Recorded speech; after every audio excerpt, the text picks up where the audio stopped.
একে একে কাছের মানুষরা মমতা বন্দ্যোপাধ্যায়ের সঙ্গ ছাড়ছেন। ঠিক সেই প্রেক্ষাপটে আমরা রয়েছি রাজীব বন্দ্যোপাধ্যায়ের সঙ্গে, রাজ্যের প্রাক্তন মন্ত্রী এবং বিপর্যয়ের পরও মমতা বন্দ্যোপাধ্যায় যার প্রতি আস্থা রেখে হাওড়া সদরের দায়িত্ব দিয়েছেন সভাপতি পদে এবং পাশাপাশি রাজ্যের সাধারণ সম্পাদক তৃণমূলের।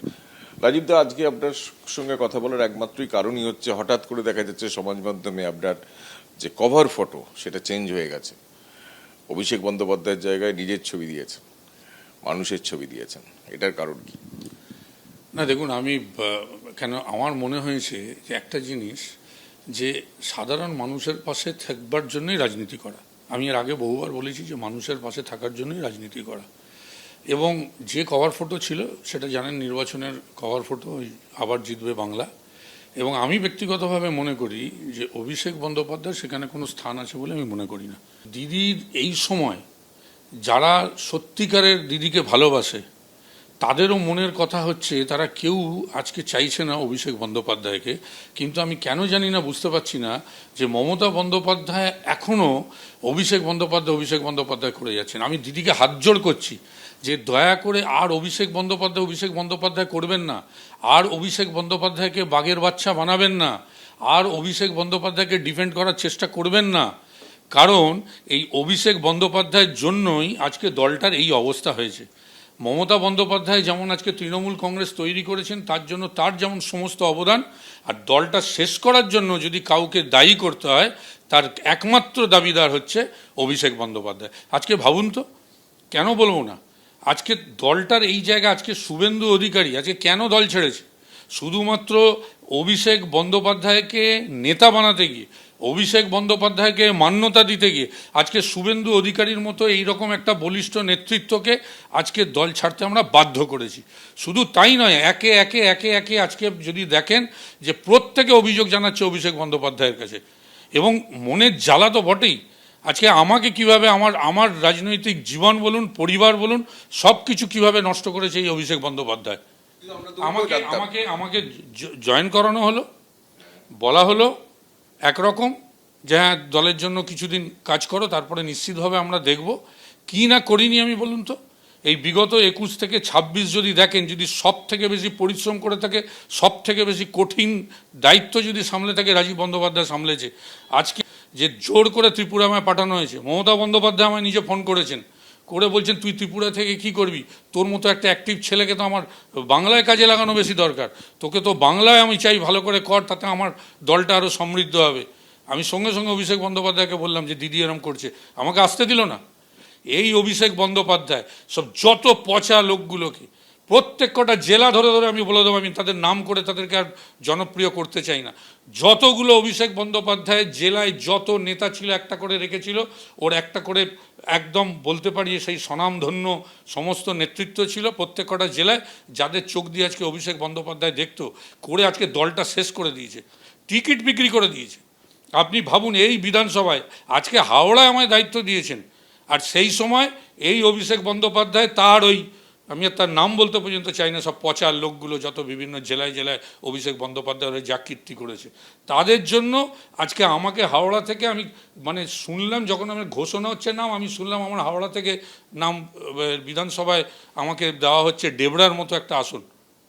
অর্থাৎ এরা আমার রাজনৈতিক কেরিয়ার শেষ করেছে। এবং সর্বোপরি অভিষেক বন্দ্যোপাধ্যায়, তার মধ্যেও আরও একটা কথা আপনাদের বলা উচিত, আমাকে ইচ্ছাকৃতভাবে নন্দীগ্রামে লড়ানোর জন্য বলল। কারণ সবাই জানে যে একটা আমার সাথে শুভেন্দু অধিকারের ভালো বন্ধুত্ব হতে পারে, হয়তো আমরা অন্য দল করেছি, কিন্তু একটা সময় হয়তো একসাথে ছিলাম, এখন হয়তো আলাদা গেছি। আমাকে মাঝে বলা হলো যে তুমি নন্দীগ্রামে গিয়ে লড়ো। ভাবুন, কোন নন্দীগ্রাম? আজকে আমি তো দায়িত্ব নিয়ে বলতে পারি, মমতা বন্দ্যোপাধ্যায় অস্বীকার করতে পারবেন, অভিষেক বন্দ্যোপাধ্যায় অস্বীকার করতে পারবেন যে আজকে নন্দীগ্রাম যদি না হতো আজকে মামাটি মানুষের সরকার আসতো না। নন্দীগ্রাম শুভেন্দু অধিকারী নিজের একটা গড়, সেখানে আমাকে পাঠিয়ে চিরকালের মতো তার সাথে সম্পর্ক যাতে শেষ হয় তার চেষ্টাও করেছিল। আমি যখন রিফিউজ করেছি সাংঘাতিকভাবে সে রেগে গেছিল যে আমি কেন রিফিউজ করলাম। আজকে এই অভিষেক বন্দ্যোপাধ্যায়কে তো যুবর দায়িত্ব দেওয়ার জন্য এই শুভেন্দু অধিকারীর সঙ্গে শুভেন্দু অধিকারীকে তাড়িয়ে দেওয়া হয়েছিল।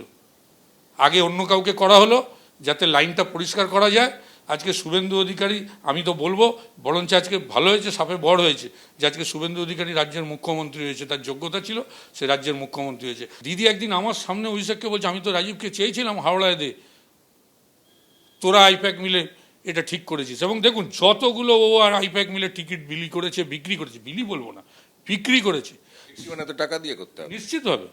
কি হয়েছে, আপনি কতগুলো ক্যান্ডিডেটের নাম আমি বলে দেবো, তারা ক্যান্ডিডেট হওয়ার যোগ্য? কার কথায় ক্যান্ডিডেট হয়েছে? এসব প্রশ্ন আসবে না আগামী দিনে? এবং সেই জায়গা থেকে দাঁড়িয়ে আজকে এই দলের ভরাডুবির জন্য কেউ দায়ী না, একজনই দায়ী, তার নাম হচ্ছে অভিষেক বন্দ্যোপাধ্যায়। যেহেতু আপনি এখনো অফিসিয়ালি কালীঘাট তৃণমূলে আছেন, অফিসিয়ালি বলছি, কারণ হচ্ছে আপনি তৃণমূলের মানে কালীঘাট তৃণমূলের, জানি না, আজকে আমি এই মন্তব্য করার পরে মমতা বন্দ্যোপাধ্যায়ের যদি এখনো অভিষেক প্রীতি থাকে তাহলে হয়তো আমাকে এই দল থেকে তাড়িয়ে দেবেন। কিন্তু আমি এখনো মনে করি, আমি কর্মীদের কথা, সাধারণ মানুষের কথা, বাংলার মানুষের কথা বলেছি, তার জন্য উনি যা দণ্ড দেবেন আমি নেব। অভিষেক বাঘের বাচ্চা। আজকে মমতা বন্দ্যোপাধ্যায় মাথায় হাত না দিলে কে অভিষেক বন্দ্যোপাধ্যায়কে চিনত? আজকে মমতা বন্দ্যোপাধ্যায়ের আশীর্বাদ ছিল বলে অভিষেক বন্দ্যোপাধ্যায়। যদি মমতা বন্দ্যোপাধ্যায়ের ওই আশীর্বাদ আমায় দিত, আমি মনে করি ওর থেকে অনেক বড় নেতা হতে পারতাম। অভিষেক বন্দ্যোপাধ্যায়ের বিরুদ্ধে এত ক্ষোভের কারণ কি? আর দুই হচ্ছে মমতা বন্দ্যোপাধ্যায় এর পরেও তাকে আগলে রাখার কারণ কি? দুটো প্রশ্ন। 100টা সিট বিধানসভার, আপনারা খোঁজ নিয়ে দেখুন না যে কারা কারা কোথা কোথা থেকে কিভাবে সব টিকিট পেয়েছে। যাদের যোগ্যতা নেই, কিছু অর্থের বিনিময়ে, কোথাও কাউকে তোষামত করে, কোথাও অন্য কোনো বিনিময়ে তারা বিভিন্ন জায়গায় টিকিট পেয়েছে। আর সেই সমস্ত সিটগুলোতে সব থেকে বেশি বিপর্যয় হয়েছে, সব থেকে বেশি বিপর্যয় হয়েছে। আর্থিক লেনদেনও হয়েছে। দলে শুধু তাই নয়, কে কোথায় নেতা হবে, আপনি সব যুব নেতাগুলো বিভিন্ন জায়গায় যারা সব বিভিন্ন দায়িত্ব সামলেছে, বিভিন্ন সংগঠনের যারা মাথা হয়েছে, আমি তো মনে করি বহু জায়গায় এরকম নেতাদের স্থান দেওয়া হয়েছে যাদের নেতৃত্ব দেওয়ার মতো ক্ষমতা নেই। এমন এমন সব নেতৃত্ব হয়েছে যারা কেউ এক একজন বড় বড় তোলাবাজ, যাদের সম্বন্ধে বহু অভিযোগ রয়েছে। এমন এমন নেতৃত্ব হয়েছে যারা এক এক সময় অন্য রাজনৈতিক দল করেছে, হারমাদের তাকমা পেয়েছে, কাউকে বাড়ি থেকে বার করে দিয়েছে, কাউকে গলায় কোপ মেরেছে। এসব আর আমি নাম বলতে চাই না। এগুলো ছিল সব অভিষেক বন্দ্যোপাধ্যায় সব এক একটা রত্ন জেলায় জেলায়। এইসব জেলার রত্নগুলোকে দেখেই তো আজকে বাংলার মানুষ মনে করেছে এরা যদি তৃণমূল কংগ্রেসের রত্ন হয় তাহলে এই তৃণমূল কংগ্রেস, মমতা বন্দ্যোপাধ্যায় তৃণমূল কংগ্রেস হতে পারে না, এটা মামাটি মানুষ হতে পারে না। যার কারণ আজকে তাদের বিরুদ্ধে ভোটটা দিয়েছে। একটা সময় আমাকে বলা হতো চার্টার্ড ফ্লাইটে আমি গেছি বলে। আজকে চার্টার্ড ফ্লাইট কী অবস্থা দেখিয়ে দিচ্ছে। তো বোধহয় মানে সাধারণ বেড়াতে গেলেও বোধহয় চার্টার্ড ফ্লাইট, আড্ডা মারতে গেলেও চার্টার্ড ফ্লাইট। আজকে এই সমস্ত প্রশ্ন আসবে না।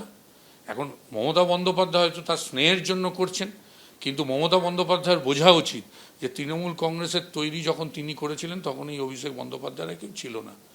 এবং এই অভিষেক বন্দ্যোপাধ্যায়কে আজকে নেতা বানাতে গিয়ে আজকে ওনার সাথেও যারা রয়েছে তারাও কিন্তু অভিষেক বন্দ্যোপাধ্যায়ের বিরুদ্ধে মুখ খুলছে। অভিষেক বন্দ্যোপাধ্যায়কে বাদ দিলে দেখবেন হয়তো সবাই আরও অনেকে হয়তো মমতা বন্দ্যোপাধ্যায়ের দিকে চলে যাবে।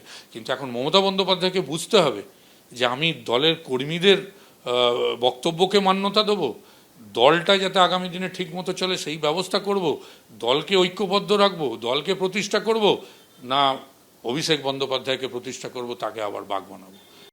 এবিপি আনন্দ, এগিয়ে থাকে, এগিয়ে রাখে।